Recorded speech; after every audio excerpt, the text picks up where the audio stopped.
கும்பகர்ணன் 6 மாதம் தூங்கி அடுத்த 6 மாதம் விழித்திருப்பது அயன் தெரியுமா?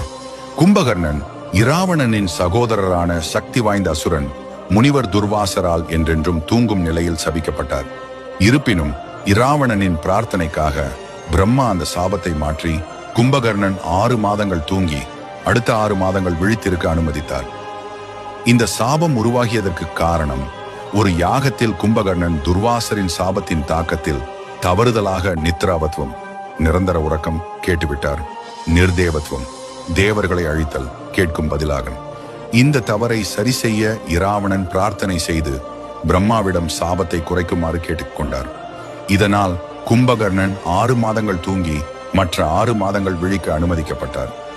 இத்தகைய வித்தியாசமான தூக்க விழிப்பு சுழற்சி காரணமாக கும்பகர்ணன் விழித்திருக்கும் போது மிகப்பெரிய சக்தியுடனும் பெரும் பசியுடனும் காணப்பட்டார்.